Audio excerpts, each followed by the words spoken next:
3 roues et 2 personnes sur ces machines du tonnerre, on part à la découverte du monde du sidecar. Le sidecar, c'est du partage du début à la fin, c'est-à-dire qu'on arrive de toute façon, si on n'est pas prêt à partager le truc, on ne roule pas du tout. C'est très convivial, c'est une grande famille. Aujourd'hui, on a 2 catégories en Superbike. Les F2, châssis court est équipé d'un moteur qui est 600 cm3 et qui se trouve à l'avant du pilote. On a également une deuxième catégorie qui court en même temps, c'est-à-dire qu'on a 2 championnats sur la même course. Et les F600, ce sont des châssis longs avec un châssis poutre, c'est un genre de Formule 1 du sidecar. C'est fabriqué comme un avion avec un châssis en aluminium collé et rifté.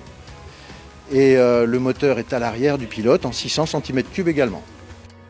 En sidecar, évidemment, l'important c'est d'avoir une bonne entente entre le pilote et son passager.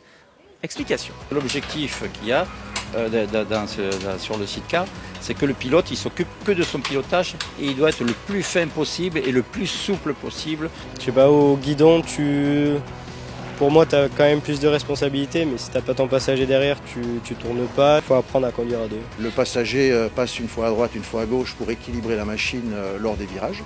Son deuxième rôle, le passager, c'est d'éviter de sortir trop vite, de faire trop de brutalité sur le sidecar qui perturbe le sidecar, le châssis. Il faut faire pas mal de sport pour être avoir une très bonne condition physique. Après, il faut être souple et puis après, voilà, c'est beaucoup de feeling, on discute pas mal après les essais, après les courses pour débriefer. On a à peu près la moitié des équipages qui sont mixtes et on a une représentation féminine très très importante sur le paddock et sur les planches. Mon père en faisait avant et après j'ai repris sa place.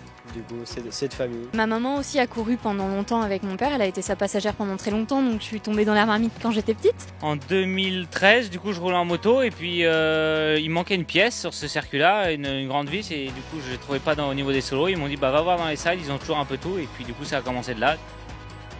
Chaque année, on forme des jeunes passagers lors d'un monkey training et qui nous permet de mettre des gens sur des planches, des gens qui n'ont jamais roulé, et de détecter des talents et de les orienter dans la bonne direction pour qu'ils soient pris en charge sur une planche accueillante et qu'ils puissent participer à notre championnat.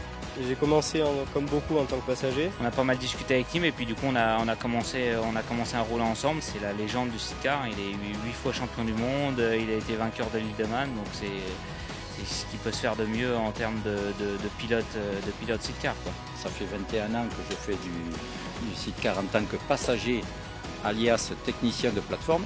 J'aime bien donner des petits renseignements, des petits services pour faire évoluer la nouvelle génération derrière en allant plus vite, qui gagne quelques étapes rapidement pour qu'ils se mettent vite dans le bon niveau. On ne peut pas mettre un novice avec un mec comme Tim, c'est pas possible. Plus on prend de l'expérience, normalement plus on devient bon. Et puis après, voilà, quand on arrive à aller au summum avec des teams comme Tim, c'est top, quoi. C'est le rêve, quoi.